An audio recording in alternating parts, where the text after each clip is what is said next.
In this video, we're talking about how to pass your real estate exam. Number one, first thing you need to do, obviously, is buy your first set of textbooks. People reach out to me and say, what do I need to do to get licensed? And of course, you need to buy your textbooks. So reach out to your local real estate board, whichever real estate board that is, and ask them to point you in the right direction on where and how to buy your first set of textbooks. Now, depending what area you live in, it's going to range anywhere from $1,000 up to $8,000 to officially become licensed. But when you reach out to your local real estate board, ask them roughly how much it should cost you from day one until you are officially licensed to become a real estate agent. The next thing that you want to do is determine how many hours per day or how many hours per week do you actually have to study for the real estate exam. Because as you already know, your life is busy. Whether you're a full-time job currently, or you have a part-time job currently, or you can completely dedicate your time to this task of studying, everybody's plan is going to differ. But once you get into actively studying, you can then create a budget of how much time it's going to take you to get ready for the exam. You now have a pace based on how many hours per day and per week you're studying. Then when you look at the calendar, you're going to know when the exam dates are, and based on the pace you're going, are you going to be ready on time for the next upcoming exam? Now, if you're having issues with the actual exam questions, one of the things that we do personally is we actually host monthly in-person events with the experienced agents in our group, as well as the newer agents in our group, as well as the agents that are currently writing their exams, and everybody collaborates to share ideas and to share experiences on what they personally did in order to achieve success with the real estate exam, and we have found that super powerful. So if you ever did need help, just reach out to another agent who might have recently been through this as well. Now, there's also going to be practice questions at the end of each chapter or at the end of each textbook, and myself personally, when I took the exam, that was one of the biggest things that made a difference for me. I actually took the entire exam,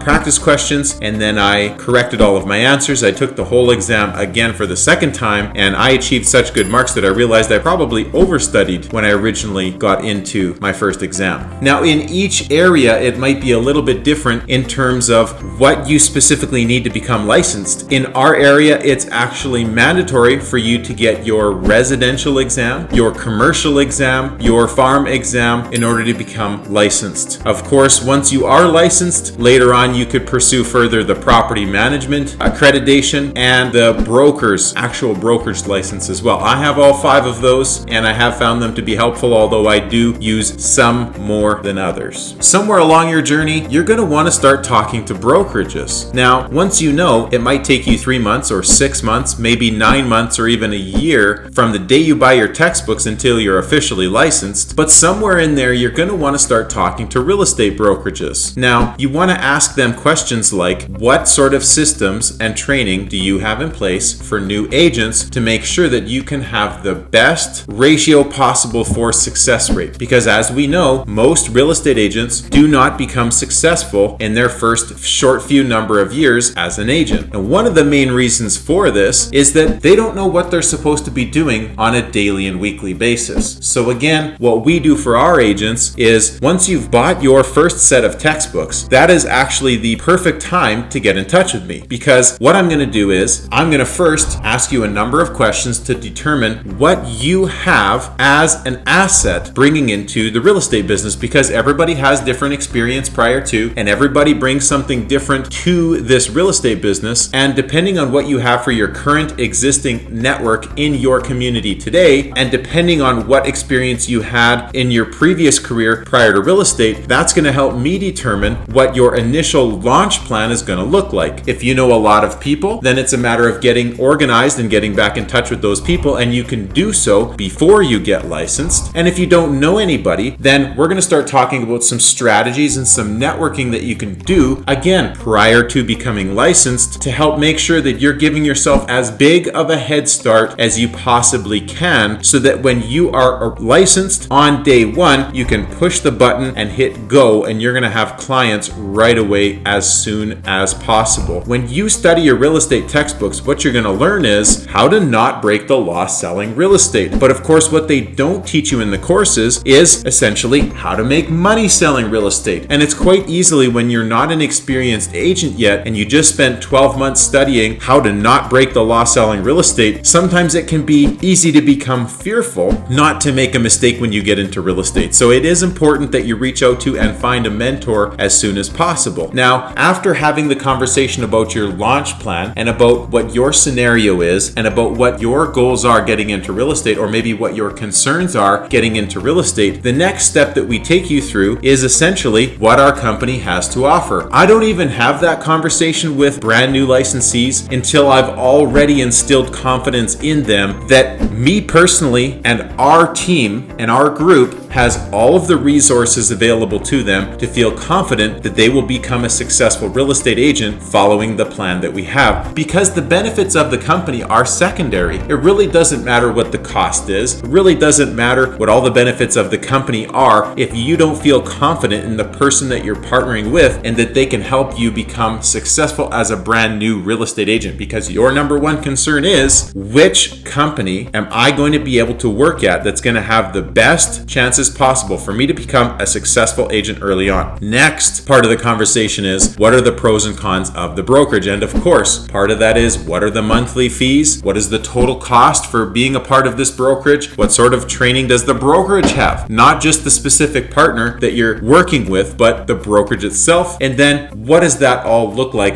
in the big picture? Once you've become fully educated on what the business model has to offer, then we essentially keep in touch, keep you accountable to make sure that you're following through on the studying, make sure that you're following through on your launch plan from now until you get licensed, and to make sure that we are there with you, we are there for you from the initial first step all the way to the end. If you haven't bought your first set of textbooks yet and you're thinking about becoming licensed, it's not too early to have the conversation, but there's no sense getting into detail until you've fully committed for sure to becoming a real estate person. And the first step definitely is to buy your first set of textbooks, and then boom, we start getting into the process for you. I know some companies like to wait until you've already passed your exams, or maybe some companies like to wait until it's closer to the fact that you've become licensed. But as soon as you've committed to the fact that you want to become a real estate agent, that's when we start the process, and that's when you can already start getting a head start for your real estate career. So if you have questions, feel free to comment down below or click a link in the description to book into my calendar. I'd be happy to have a conversation with you about becoming a successful real estate agent and how to become an agent no matter what your market is. I can definitely help you. Thanks for today. Don't forget to like, comment, subscribe, and we'll see you on this video next.